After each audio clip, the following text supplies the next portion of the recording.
സംസ്ഥാന മുഖ്യമന്ത്രിയായി V D സതീശനെ പ്രഖ്യാപിച്ച് കോൺഗ്രസ് ഹൈക്കമാൻഡ്. കേരളത്തിന്റെ ചുമതലയുള്ള ജനറൽ സെക്രട്ടറി ദീപാദാസ് മുൻഷിയാണ് ഇക്കാര്യം ഡൽഹിയിൽ വാർത്താ സമ്മേളനത്തിൽ പ്രഖ്യാപിച്ചത്. മുഖ്യമന്ത്രിയുടെ സത്യപ്രതിജ്ഞ ഞായറാഴ്ച ഉണ്ടാകുമെന്നാണ് സൂചന.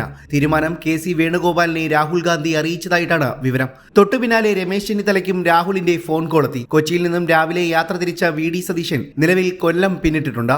രമേശ് ചെന്നിത്തല വീടിനുള്ളിലെ മുറിയിലാണെന്നാണ് വിവരം. അദ്ദേഹത്തിനൊപ്പം ജ്യോതികുമാർ ചാമക്കാലയും അൻവർ സാദത്ത് എം.എൽ.എയും ഉണ്ട്. ഇന്ന് രാവിലെ ന്യൂഡൽഹിയിൽ വെച്ചാണ് രാഹുൽ ഗാന്ധിയുമായി കെ.സി. വേണുഗോപാൽ കൂടിക്കാഴ്ച നടത്തിയത്. രാഹുലിന്റെ വസതിയിൽ വെച്ച് 1.5 മണിക്കൂറോളം ഇരുവരും ചർച്ച നടത്തി. ചാർട്ടേഡ് വിമാനത്തിൽ കേന്ദ്ര നിരീക്ഷകരും ദീപാദാസ് മുൻഷിയും അടക്കം തിരുവനന്തപുരത്ത് ഇന്നെത്തും. വിമാനം 4 മണിക്കാണ് തിരുവനന്തപുരത്ത് എത്തിച്ചേരുക. കെ.സി. വേണുഗോപാൽ അതിലുണ്ടാവില്ലെന്നാണ് വിവരം. വിമാനം ലാൻഡ് ചെയ്യാൻ എയർപോർട്ട് അധികൃതരോട് അനുവാദം ചോദിച്ചിട്ടുമുണ്ട്. ഇതോടെ നിയമസഭാ കക്ഷിയോഗം നീളുമെന്ന് ഉറപ്പുമായി. സർക്കാർ രൂപീകരിക്കാനുള്ള ഭൂരിപക്ഷം അറിയിക്കാൻ കെ.പി.സി.സി അധ്യക്ഷൻ സണ്ണി ജോസഫ് ഗവർണറോട് സമയം ചോദിച്ചിട്ടുണ്ട്.